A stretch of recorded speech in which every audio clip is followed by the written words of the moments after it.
What are some really dangerous things most people don't realize are dangerous? If you need someone's attention while they're using heavy equipment, in a non-emergency situation, let them finish before getting their attention. I work as a meat cutter. When I'm cutting something on the bandsaw, I have my back turned to the counter. A lot of customers expect to get service immediately as soon as they walk up to the counter. So I'm cutting something and they immediately make a loud noise to get my attention.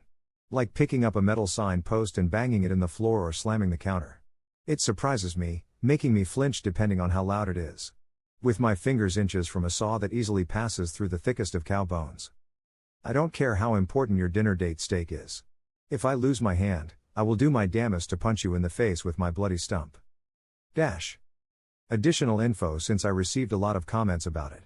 I am not alone. I have at least one other coworker working the counter. No, the bandsaw is not next to the service counter. That would be a very bad idea. The amount of bone dust, yes, just like sawdust, produced would make it very difficult to keep the front area clean. I work in a back area that is separated by a low wall and large open bay window. That's where we do all the meat production. That's where we can contain all the bone dust, blood, rendered fat, and other things that come with meat cutting. Also, that area is refrigerated. We have 2 massive cooling units on the ceiling with a total of 8 fans. It doesn't keep the production or refrigerator cold. But it does keep it around 50 F on average. Because of these loud fans, I can't hear my coworkers when they're talking at normal levels to someone in THW front. I can hear voices but cannot distinguish what is being said. And that should give everyone an idea of how loud these assholes are. I can hear it extremely loud over the fans, loud band saw and bones being sawed, and while a few inches is usually fine, you can't be sure it's actually a few inches. A road can be completely washed out and look like a relatively minor flood. Fun story. When my dad was younger, one of his uncles told him never to drive into water a mule wouldn't cross. A few years later he was trying to decide whether to cross a flooded road and remembered that conversation. He saw the next day that the road had completely washed out. He told his uncle about it, and apparently his uncle was drunk and didn't even remember saying it lol. Hey guys, much like you, I love reading people's stories on Ask Reddit. Unfortunately, there's a lot of weird middle school level, just thought experiment type hypotheticals like nice try Baskin Robbins. I don't find this compelling, so that's why I've made it my mission to trawl and crawl through Ask Reddit and find the very best content and put it in your ears. That's why I'm begging you, like and subscribe. If there's anything I can do to help you out, give you the kind of content that you crave to help you get through your workday, let me know in a comment.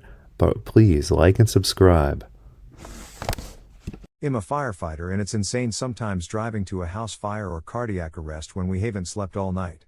Like, I can literally feel everything moving slower and it's sketchy. 48-hour shifts are wild. Y'all can just DM me if you have questions you really want answered lol. Bleach. Mix with ammonia? Basically mustard gas, you died. Mix with alcohol? Chloroform, you can pass out and have organ failure. Mix with vinegar? Chlorine gas, you died. Bonus, mix hydrogen peroxide and vinegar? Peracetic acid, your lungs bleed. To clarify, do not clean pee with bleach. Pee has ammonia. I'm so glad to read this has helped some people not gas themselves, hooray. Have fun and stay safe out there. Not technically mustard gas, but chloramine. Still just as nasty, falling down. I know there are jokes about the hole I've fallen and I can't get up. But it's a real danger. As we get older, our bones lose density and strength, so falling can actually cause legitimate injuries. And even if you're not old, unprotected falls are still dangerous. Street fights where people get knocked out and fall onto concrete is super dangerous. It doesn't take a lot of height to cause serious damage when falling and hitting your head. Gasoline. People put it in their cars every day, so they don't realize how volatile it is. YouTube is full of videos of people pouring gasoline on a campfire, or pouring it in a garbage can and sticking a match to it, only to find themselves sitting on their asses a half second later, eyebrows singed off and flash burns on their faces and hands, if they're lucky. It's explosive. It's not like lighter fluid for your barbecue grill. There are major blood vessels, deep in the musculature of the area, and if injecting and trying to really enhance the area, oftentimes the injection can go too deep and violate the veins. The result could be fat or fillers entering the bloodstream and then the circulatory system potentially causing a lethal pulmonary embolism. My wife is a medical professional, our pregnancy was planned, we were educated on the process and what the risks were and what to expect. Holy shit. Between the scans, the tests, placenta previa, a false water break a month too early, a preeclampsia diagnosis and early admittance into the hospital, a heart arrhythmia for mom and poop in the womb for baby, a long and dangerous labor bordering on a C-section, and then a whisked away baby to clear his airway. The entire process is an absolutely traumatic horror show. Then they give you your baby and walk you out the door 36 hours later to raise it for the rest of your life. Totally agree, but both moving water and still water on the road can be very dangerous. When teaching my oldest to drive, I made sure he understood never to drive through water on the roadway if it could possibly, safely, be avoided. You never know how deep it could be, and water can absolutely pick your whole car up and send you off in unintended directions quite suddenly, at the same speed you were traveling. Having done both, I would 100% prefer to drive through an all-out blizzard than through a torrential downpour. The way some people drive makes me really hate driving. I always point out bad drivers to my kids and why it's bad driving, so hopefully they're not one of them when they're older. I don't know what has happened within the last 5 to 10 years, but it definitely seems like more people are driving like assholes now. It's rare for me to see someone actually stop at a stop sign. I'd even settle for a rolling stop where the person slows down a lot, but even that is asking too much apparently. Like just straight up slightly slow to sling around a turn. This year, like I said, I'm having a midlife crisis. I've started a YouTube channel and I'm on a big health kick. One thing that I found is very easy to eat, very easy to prepare, is I heat up chickpeas with chicken broth and tikka masala. And there are two schools of thought about how you should eat beans. Some people believe you should buy the dry beans and soak them, but I tried that and it was a disaster. So I buy canned beans every time. And if I'm opening like 2 cans a day to be on this diet, it is a massive pain in the ass if the can has this jagged metal edge. You know, I'm worried if like little bits of metal are getting into my food, I'm going to slice up my intestines. So I found this special can opener that actually opens the can in a way that is completely safe, no metal's getting in your food, and it is 1,000 times better than any other can opener I've ever used. So if you wind up, opening a lot of cans for whatever reason, maybe you've got a cat or something, you must buy this can opener from my affiliate link. A coworker got a barrel last year in March. Flew to Florida to get it. A week and it was infected. A week after that she was in the hospital. A month after that she was released but bedridden. She ran out of FMLA time because she was so exhausted from the pain she couldn't work for months, so she was let go. Keat. She just got a job last month, an entire year after having it, and she said that it was the first time she could reliably walk. She is still glad she got it. I tell this story all the time, but it deserves to be told. When she was on her deathbed, a chiropractor gave my mom another 7 years of life, because he caused a neck injury in another woman who left that chiropractor's office on a stretcher and became my mom's organ donor 2 hours later. Stay the fuck away from chiropractors, they are dangerous quacks. Chiropractors. I was born with quite severe scoliosis. It was cheaper to go to a chiropractor than an actual doctor growing up. This has resulted in significant damage to my back. When I finally got in to see a spinal specialist, he mentioned that upwards of 45 of his long-term patients were there because of chiropractors. He told me after reviewing years of my x-rays that the adjustments I was receiving actually made my spine worse than if I were to have not done anything. It is also pretty common for chiropractors to break bones. There were a few people that went to my doctor that were paralyzed by a chiropractor. When I was 16, a chiropractor did an adjustment that caused one of the discs in my spine to rupture. I also had my hip dislocated at one point. So yeah. Chiropractors are not real doctors, and can cause a lot of harm. I just tore my psoas bc. I sit all day and it was weak as f. I never knew you could tear a muscle from underuse. 2 months of excruciating pain, 3 weeks of PT and I'm finally getting better. But yay, stretching and yoga are top priority for me now. I was not expecting to see this lol. For those asking, the original comment that was removed, he explains that bowling alley pin setters are really fucking strong and can crush a human. He said he works at a bowling alley and kids try to run up and down the lanes and it makes him nervous because they almost run into the pin setters. My most liked comment is the most generic sentence ever. As a chef, it's food. I've seen people who cook at home with some very dangerous cooking habits. Everything from not washing hands after handling raw meat, it's all raw proteins, people, not just chicken, to not cooling leftovers properly and even proper storing procedures. Spoiler alert, don't store raw chicken above the salad you plan to serve with it. Those juices can drip down and contaminate everything. Personally, I think everyone needs to take a class on proper food handling for their safety and everyone's safety for whom they plan on cooking. Noise-canceling headphones while walking in cities. You need to be able to hear your surroundings to react properly. Can easily walk into traffic or get swiped by a bike if you are tuning out the world. The newest AirPod commercial shows a woman walking through an empty city intersection with her headphones in, then shows all the chaos return when she takes one out. Not safe. It's important to be aware of your surroundings in dense areas. Lots of people saying I missed the point of the ad, or reminding me that these headphones have a mode where outside noise can filter in. Awesome. But noise cancelling should never be on in busy situations. Trust yourself all day long, but don't ever trust chaos. It can happen in the blink of an eye. I took too much Percocet once when I had a very painful pinched nerve. I began to feel weirder than weird, in a bad way, and went to the ER, where I was told I could have died if I'd continued to take the painkiller as I'd been doing. I did not know until then that Percocet is mostly Tylenol with just a little bit of narcotic, and it's not the narcotic that could have killed me. You're not wrong, but I have a funny story involving this knowledge. So we're at a house party, and my buddy has a headache, and so he asks the homeowner for some Tylenol. The dude brings it out and my friend dumps about 3 or 4 into his hand and pops them in his mouth. Jaws dropped all across the room. Everyone was like, whoa, whoa, whoa, man, what are you doing? Don't you know that stuff can cause liver damage? What are you, crazy?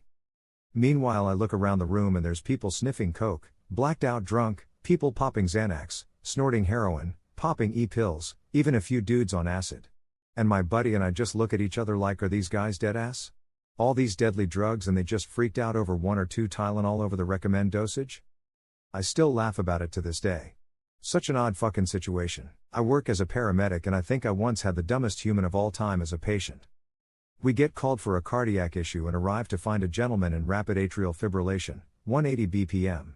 After treating him, his heart rate and associated chest pain, shortness of breath, and palpitations are resolved, and we begin to ask him in more detail about his medical history. He was pretty young, and seemed a little sketchy, so I thought he was just abusing cocaine, but it turned out to be much sillier than that. He had recently been diagnosed with heart problems a few weeks ago when he had a similar event occur. When he got discharged, he asked his doctor what he could do to make sure this never happened again. The drive gave him the standard eat well, get good sleep, exercise, drink a lot of water, etc. speech. Upon getting home, apparently all he remembered was drink lots of water. My man pounded like 3 gallons of water over the course of a few hours, which is more than enough to dilute your blood enough to make you relatively hyponatremic, low sodium. He was rushed back to the hospital, and the same doctor saw him again. Upon discharge, he asked the same question again. The doctor, utterly stunned at this guy's inability to keep himself alive, said, "Don't do that ever again." Dude got home and again all he could remember was no water. We met him at about day 2.5 of no fluids, completely dehydrated and at death's door. All I could think about once I heard that backstory was John Connor in Terminator 2 asking Arnold, "We're not gonna make it, are we?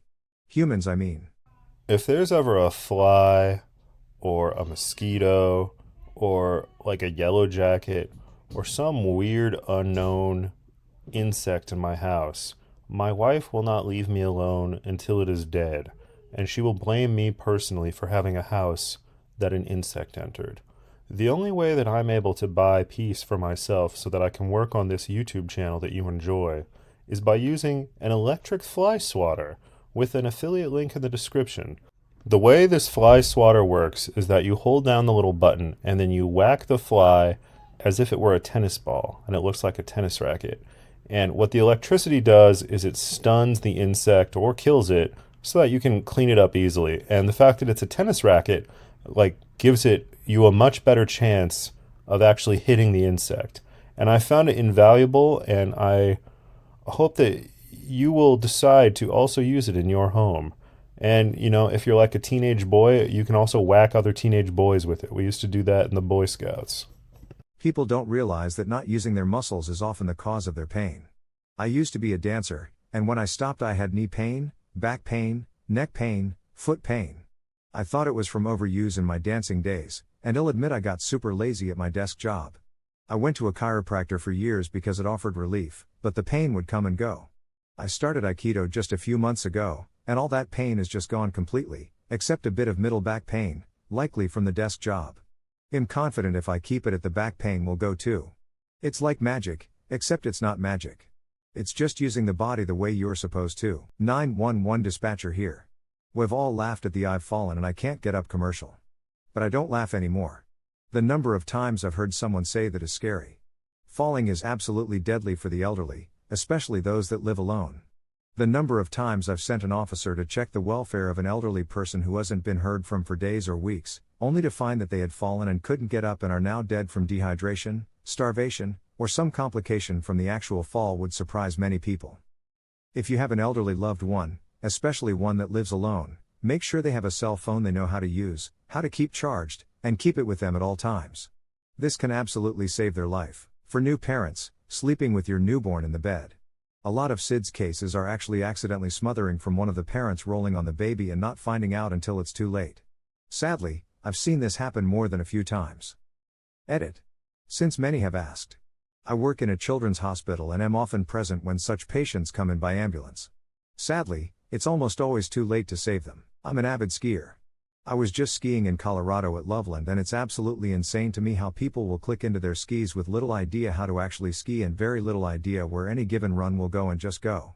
If you point your skis downhill and let them go on a moderate pitch, you can get up over 30 miles per hour without trying to. There are so few things that people will do at that speed without knowing exactly what they're doing. And to be clear, the people who are put in danger are not just the Jerrys who don't ski within their ability level, it's also everyone else around them. I watched a fully grown man absolutely destroy a woman this past weekend because he was out of control through a trail merge. The woman never even saw him coming and had no way to protect herself. I do try it, but then jackasses will change lanes in the space you've given and then you're screwed yet again. The cycle repeats over and over and over. Good gravy, so many replies to this one comment. People who are mad at me for some reason. I mentioned that the cycle repeats. I give more space after people cut in. So stop getting mad for a second and work on your reading comprehension time. Hey guys, do you ever have a problem getting to sleep at night? Well, I've got the magic pill to cure your insomnia. Much like you, I used to twist and turn all night. But then I discovered that you can take melatonin and Valerian Root together to get a good night's sleep every single night. I've been taking it every night by for years and years. I've been taking Valerian and melatonin, and this is my life hack to get a good night's sleep and vivid dreams every night. So be sure to click my affiliate links, and I will give you the gift of a good night's sleep.